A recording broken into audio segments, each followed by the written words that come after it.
Hey, everybody. Welcome back to Unapologetically Me with Charlotte, where we talk about real life, real talk, and real growth.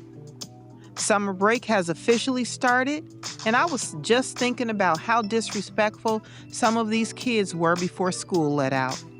They were looking up and down at you, staring at you when you had to correct their behavior. And honey, so that's what we're talking about today. So let's get into it. Today, we're talking about something that every teacher and parent, even grandparents and aunties and uncles had to deal with. And it's probably more noticeable lately, the looks. You know exactly what I'm talking about. The eye rolls, the side eyes, the smirks. The dramatic sighs, the folded arms and head tilts that seem to say, "Shut up and stop talking to me." Listen, maybe it's just me, but back in the day, some of those looks would have gotten us in trouble before a word even came out of our mouths. Back then, it seems our parents read disrespect from across the room. You didn't even have to say anything.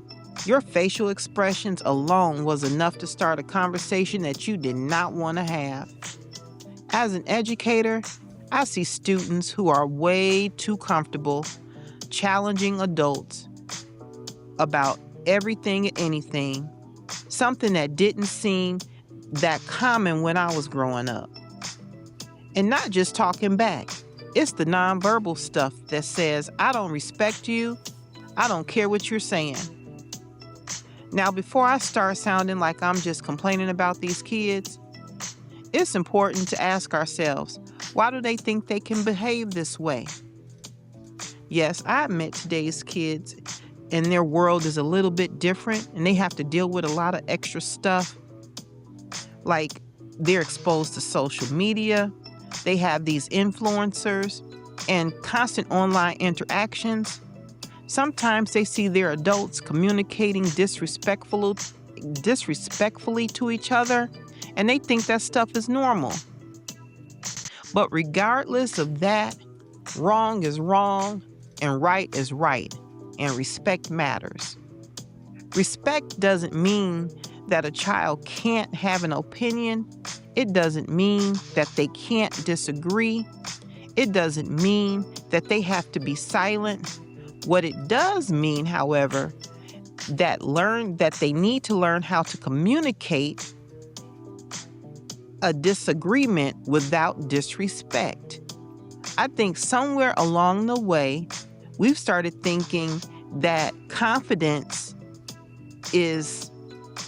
means that you need to be disrespectful. You can be confident and still be respectful.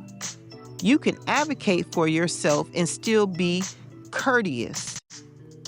So what do you think?